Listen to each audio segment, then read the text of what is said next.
Pursuit of the Truth, bab 89-90. Untuk melihat video selengkapnya, sahabat bisa kunjungi playlist yang telah Sabta Novel sediakan. Yuk mari, kita berimajinasi bersama dan masuk ke alur ceritanya.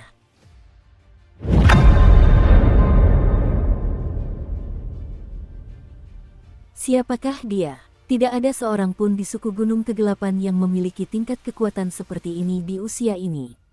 Pria itu terbatuk mengeluarkan darah saat keterkejutan terpancar di wajahnya. Pikirannya kacau, dan dia berteriak dalam hatinya. Namun Su Ming terlalu cepat. Saat pria itu menabrak barikade kayu raksasa, dia mendekat sekali lagi dengan kegilaan dan niat membunuh. Sambil mengacungkan tinjunya ke depan, dia menggigit lidahnya dan batuk mengeluarkan seteguk darah. Ketika darah itu muncul, seketika berubah menjadi kabut darah, tanda jelas bahwa Su Ming baru saja menggunakan debu darah gelap. Saat jurus itu dilancarkan, kabut itu melesat ke arah pria tersebut. Kabut itu semakin mendekat ke pria itu, yang kini berada dalam keadaan tak percaya, dan tangan kanan Su Ming menembus kabut darah dengan kecepatan tercepat yang bisa ia kerahkan dan menghantam dada pria itu. Dengan suara dentuman keras, barikade kayu raksasa itu bergetar. Pria itu membelalakkan matanya, dan semua cahaya menghilang dari dalam matanya. Sejumlah besar darah keluar dari mulutnya. Ada lubang di dadanya, tempat tinju Su Ming menembus. Bunuh mereka. Mata Su Ming merah padam. Dia tidak berhenti setelah membunuh orang itu. Dia berbalik dan bergegas menuju para prajurit lain dari suku Gunung Hitam. Pertarungannya dengan pria itu mungkin berakhir dalam sekejap, tetapi semua orang dari suku Gunung Hitam di dekatnya telah menyaksikan seluruh pertarungan tersebut. Mereka tidak percaya. Mereka baru saja menyaksikan wakil kepala pemburu mereka tewas di depan mata mereka. Mereka bahkan tidak berhasil melacak jasad Su Ming, hanya melihat bayangan yang melintas cepat. Bukan hanya mereka, para prajurit lain di sekitar Su Ming juga tercengang. Mereka mengenal Su Ming. Mereka akrab dengan Su Ming. Dalam ingatan mereka, dia hanyalah anggota biasa dari suku mereka. Sebelumnya, mereka tidak punya waktu untuk memikirkan mengapa Su Ming berdiri di tengah-tengah para berserker lainnya, tetapi pada saat itu, ketika kekuatan Su Ming meledak, selain terkejut, mereka juga merasa sangat terinspirasi. Saat Su Ming mengeluarkan geraman rendah, 7 hingga 8 prajurit lainnya dari sukunya juga meraung. Bunuh mereka, bunuh semua orang yang menghancurkan rumah kita. Mata Su Ming merah padam. Sebuah energi ki yang kuat dan tak terbatas meledak dari tubuhnya, dan dia melayangkan pukulan. Bunuh semua orang yang membantai anggota suku kami. Satu pukulan lagi. Bunuh semua orang yang membunuh rakyat kita. Pukulan lainnya. Tubuh Su Ming berkelebat di antara puluhan pria yang ketakutan dari suku Gunung Hitam dan menunjukkan betapa dalamnya ia telah tenggelam dalam kegilaannya. Ia belum pernah membunuh begitu banyak orang sebelumnya, belum pernah merasakan kebencian sebesar itu. Pada saat itu, ia bukan lagi seorang remaja yang belum genap berusia 17 tahun, tetapi seorang pembunuh yang gila.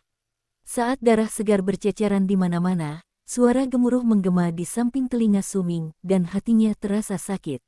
Itu adalah suara seorang anggota suku yang memilih untuk memicu ledakan pembuluh darahnya karena dia telah menderita terlalu banyak luka parah. Ini adalah sebuah pertempuran. Ini adalah pertempuran antara para penyerbu dan para pembela. Ini adalah pertempuran sengit antara dua suku. Ini adalah pertempuran yang dipicu oleh kebencian selama ratusan tahun antara suku Gunung Gelap dan suku Gunung Hitam yang tidak akan pernah berakhir sampai salah satu dari mereka benar-benar hancur. Peningkatan jumlah berserker dari suku Gunung Hitam secara tiba-tiba menyebabkan pertempuran menjadi jauh lebih intens dan tragis. Jumlah berserker dari suku Gunung Gelap tidak banyak. Jumlahnya lebih sedikit daripada suku Gunung Hitam. Namun pada saat itu, semua orang dari suku Gunung Gelap sangat gigih. Mereka rela mengorbankan segalanya untuk melindungi rumah mereka, anggota suku mereka, dan suku mereka. Kematian bukanlah apa-apa. Berjuang untuk rumah mereka, untuk suku mereka, untuk anak-anak mereka, dan untuk orang tua mereka adalah momen paling gemilang dalam hidup mereka. Cahaya dari patung itu melindungi kerumunan. Dalam keheningan, isak tangis terdengar, dan bergema keluar. Para anggota suku memanggil para pejuang. Mereka menangis untuk mereka yang berjuang melindungi mereka, anak-anak mereka, ayah mereka, para berserker. Mama, kenapa langit berwarna biru? Apakah karena Papa melindungi kita dari atas? Papa, mengapa bintang-bintang berkelip di malam hari? Apakah karena Mama ada di sana mengawasi kita? Tidak ada yang tahu siapa yang pertama kali menggumamkan liriknya, tetapi secara bertahap, hampir semua anggota suku yang dilindungi oleh cahaya patung itu mulai bernyanyi di tengah ratapan dan isak tangis. Suara mereka bercampur dan perlahan berubah menjadi gelombang musik yang rendah. Suaranya lembut dan sedih, tetapi di balik kelembutan dan kesedihan itu, terdapat juga emosi yang tak terlukiskan. Lirik-lirik itu sepenuhnya milik suku Gunung Gelap. Ketika seseorang dari suku mereka meninggal, anggota suku mereka akan berkumpul di sekitar api unggun dan menatap anggota suku mereka yang telah meninggal sambil menyanyikan lagu duka. Lasu, kau tidak sendirian di langit. Jangan bersedih, jangan menangis. Mama dan Papa akan melihatmu dari tempat kami berada. Setiap tahun, setiap hari, kami akan melihatmu. Aku tidak akan menangis. Aku tidak akan bersedih. Aku tidak akan kesepian. Aku tahu kau ada di sana, mengawasiku, aku bahagia. Suara nyanyian itu secara bertahap menjadi lebih keras dan lebih jelas di tengah suara tangisan. Ketika para prajurit dari suku Gunung Kegelapan yang bertempur tanpa takut mati mendengar suara anggota suku mereka dan mendengar kata-kata yang familiar, kesedihan muncul di wajah mereka, dan mereka mengeluarkan geraman yang penuh kesedihan. Mereka akan bertarung sampai mati. Su Ming gemetar, air mata mengalir dari matanya. Tubuhnya berlumuran darah segar. Sebagian darah itu miliknya sendiri, tetapi sebagian besar milik musuh-musuhnya. Dia tidak mengenal kelelahan, dia tidak mengenal rasa takut. Yang dia tahu hanyalah dia harus berjuang sampai napas terakhirnya. Begitu dia tidak bisa lagi bergerak, dan begitu tubuhnya terluka terlalu parah untuk terus bertarung, dia akan mengaktifkan pembuluh darahnya dan menghancurkan dirinya sendiri. Mama, Papa, Pipi, dari belakang, Su Ming mendengar tangisan gadis kecil yang baru bangun tidur. Jantung Su Ming berdenyut kesakitan. Rasanya berdarah.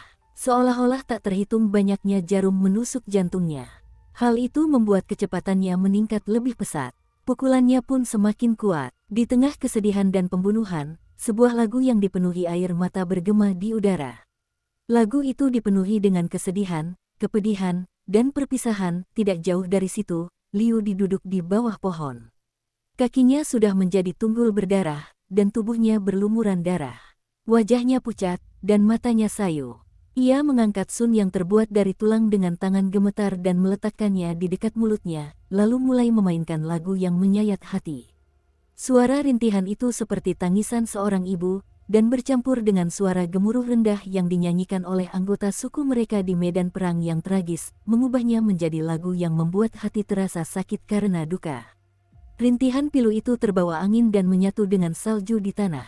Rintihan itu meresap ke dalam darah anggota suku, menyebabkan setiap orang yang mendengarnya mulai menangis di medan perang.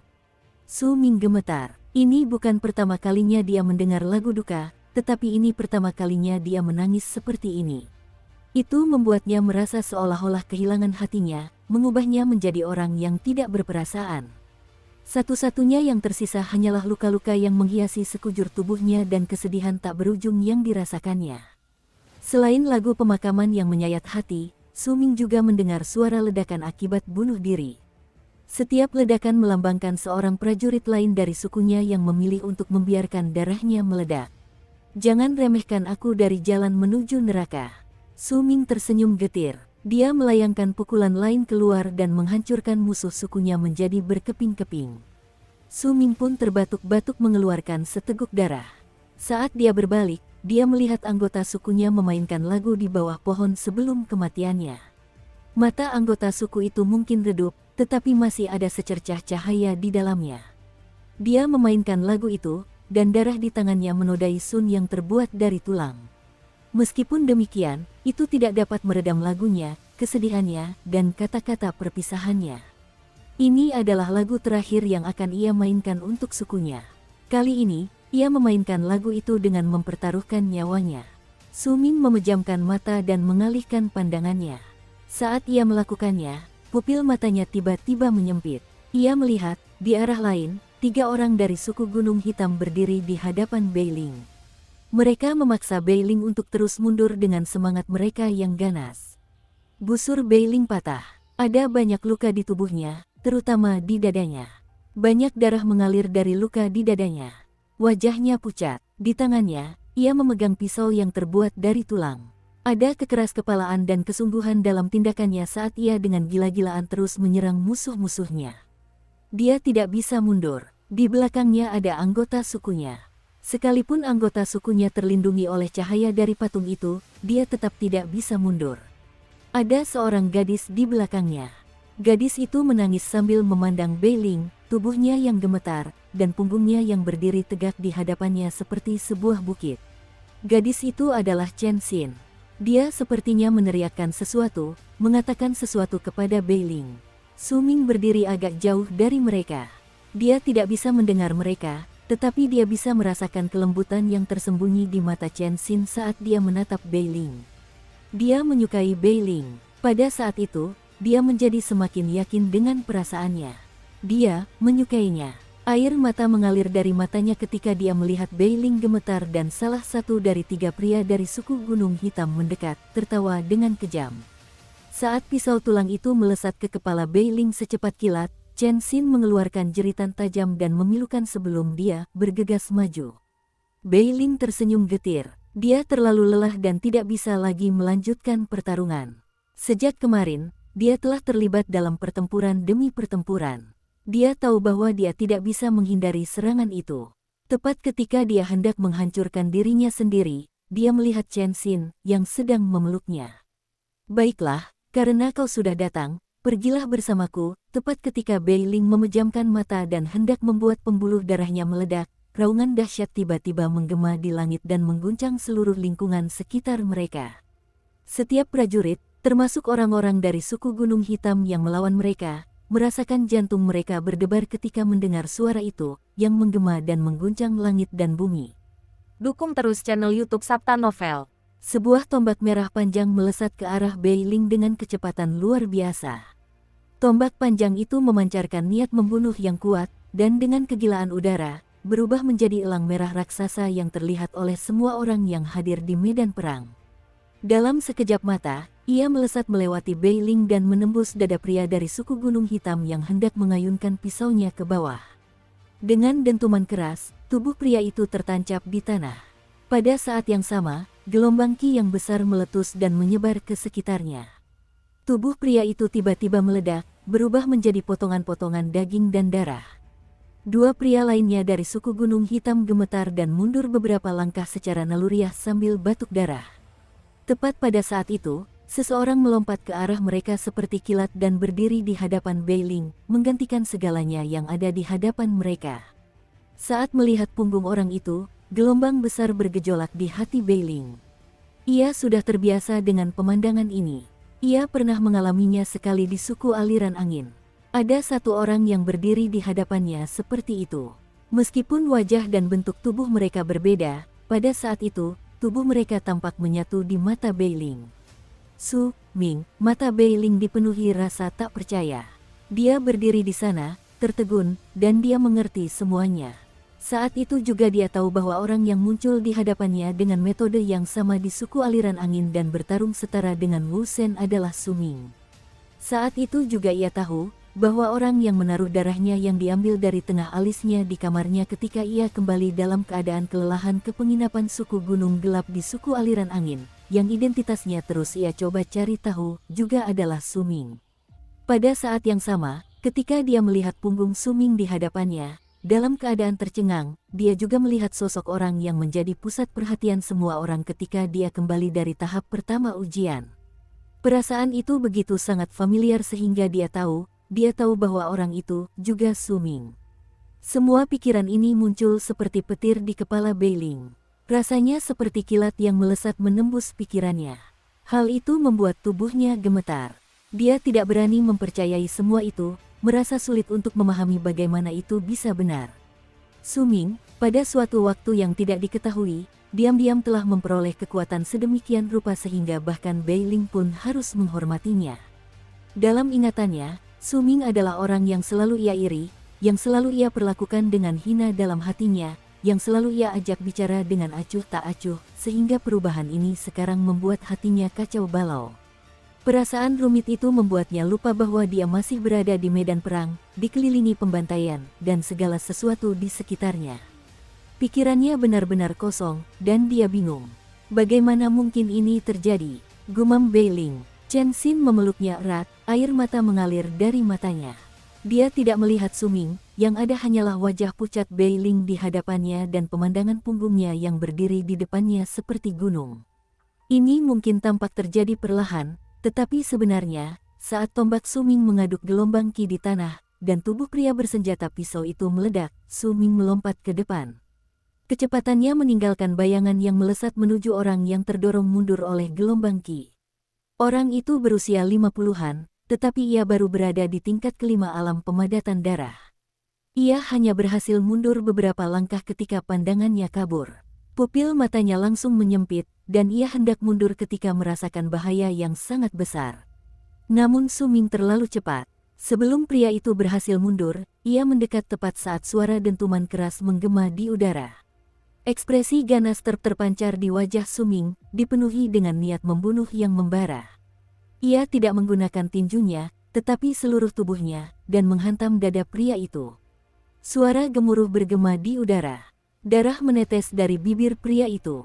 Punggungnya tiba-tiba hancur, karena tubuhnya tidak mampu menahan kekuatan luar biasa yang ditimbulkan oleh serangan Su Ming. Dalam sekejap, semua tulang di tubuhnya remuk. Tubuhnya terlempar ke belakang, dan sebelum ia mendarat di tanah, ia menghembuskan napas terakhirnya. Kebencian di mata Su Ming tidak berkurang. Malah semakin kuat. Dia membenci semua orang dari suku Gunung Hitam.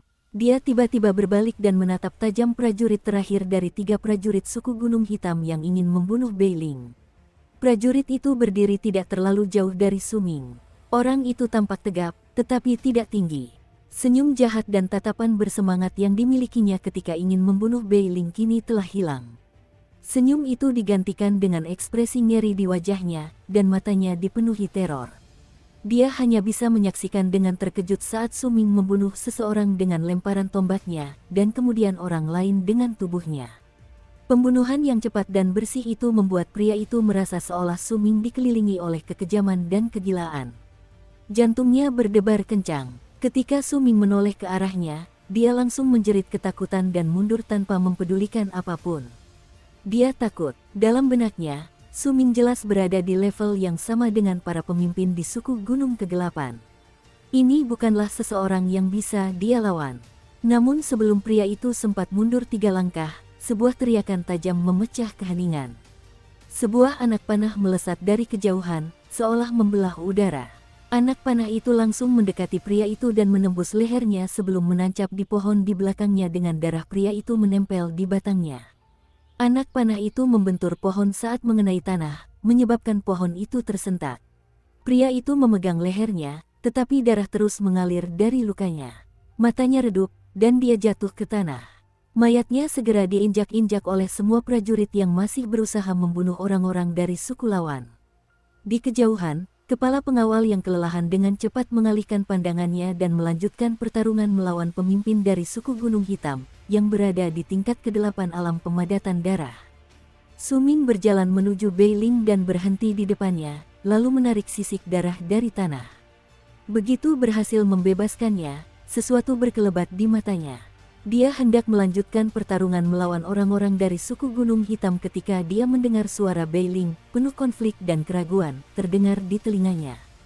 Terima kasih. Suara itu tercekat di antara suara pertempuran dan rintihan para Sun. Terdengar lemah. Su Ming sepertinya tidak mendengarnya. Setelah mencabut tombaknya, dia berjalan pergi. Namun, dia hanya melangkah beberapa langkah ke depan sebelum terhuyung. Itu sudah terjadi, jadi lupakan saja. Kau harus hidup untuk Chen Xin, kata Su Ming, lalu berlari menuju kerumunan orang yang paling dekat dengannya yang sedang berkelahi satu sama lain. Saat Su Ming melaju ke depan, tatapan acuh tak acuh dari barikade yang jauh darinya beralih ke arahnya. Tatapan itu milik seorang pria yang mengenakan kain karung. Ia tampak berusia 40-an. Tubuhnya sangat kuat dan tampak seperti menara besi. Ia berlumuran darah segar, tetapi sebagian besar darah itu milik para berserker dari suku Gunung Kegelapan. Kekuatan kinya menunjukkan bahwa dia adalah seorang pria di tingkat ke-8 alam pemadatan darah. Kekuatannya hampir sama dengan Ye Wang, yang pernah bertarung melawan Su Ming beberapa waktu lalu. Saat ia menoleh ke arah Su Ming, pria itu mengangkat tangan kanannya. Di tangannya terdapat pisau panjang yang terbuat dari tulang. Begitu ia mengayunkan pisau itu ke bawah, ia memenggal kepala seorang prajurit dari suku Gunung Kegelapan yang sedang bertarung melawannya. Anggota suku itu bahkan tidak sempat memicu ledakan aliran darahnya. Kepalanya ditangkap oleh pria itu, dan dia melemparkannya ke arah tempat dia melihat Su Ming. Kepala itu jatuh di dekat kaki Su Ming, darah mengalir dari leher yang terputus.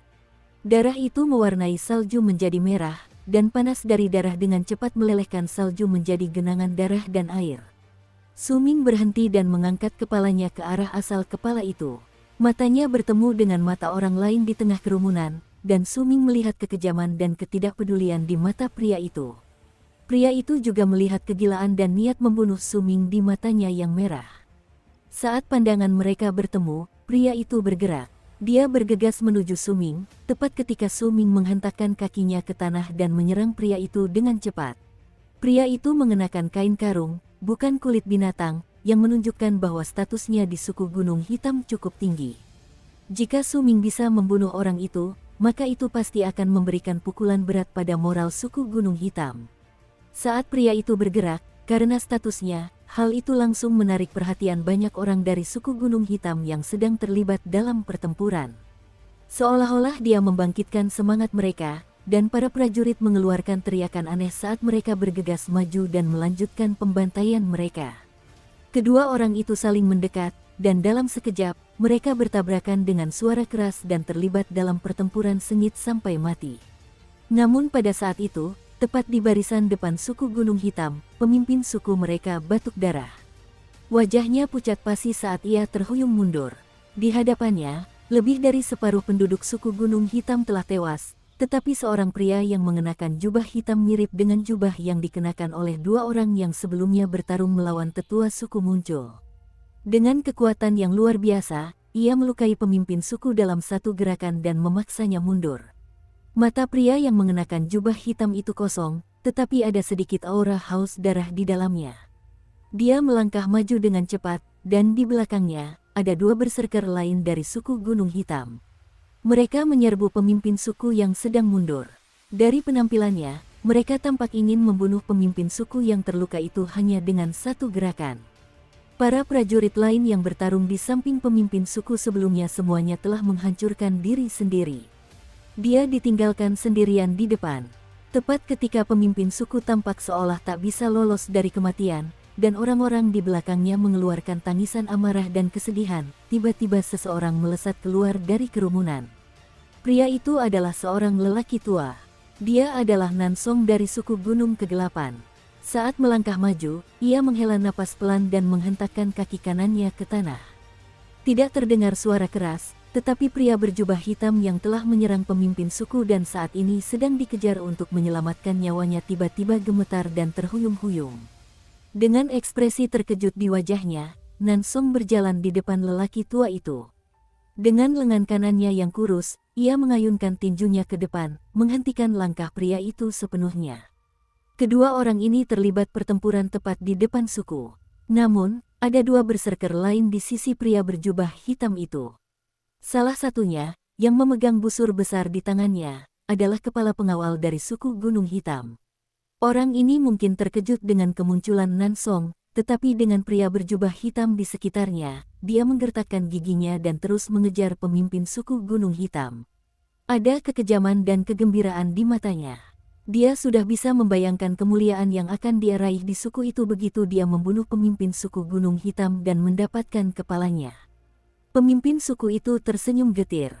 Ia masih berada beberapa puluh kaki jauhnya dari kerumunan yang dilindungi oleh cahaya patung itu. Pada saat itu, ia tahu bahwa ia tidak bisa kembali. Namun demikian, tidak ada penyesalan di matanya. Hanya ada keengganan. Dia tidak menyesal mati dalam pertempuran. Dia adalah pemimpin suku. Mati dalam pertempuran untuk suku adalah suatu prestasi yang gemilang. Tetapi dia tidak ingin meninggalkan mereka, dia tidak ingin meninggalkan sukunya secepat ini. Dia harus membawa rakyatnya ke tempat yang aman. Su Ming melihat bahaya yang mengancam pemimpin suku, seperti halnya banyak orang lain. Namun, di bawah serangan ganas suku Gunung Hitam, tidak ada yang bisa bergegas membantunya. Bagaimanapun, nyawa pemimpin suku dari Gunung Hitam dipertaruhkan.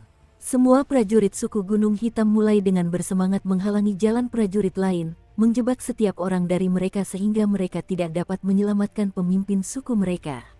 Suming ingin segera menyerbu, tetapi pria yang mengenakan kain karung dari suku Gunung Hitam mencibir dingin, menghalangi jalan Suming dan membuatnya tidak dapat menyerbu. Dia bahkan tidak memiliki kesempatan untuk melemparkan tombak panjangnya.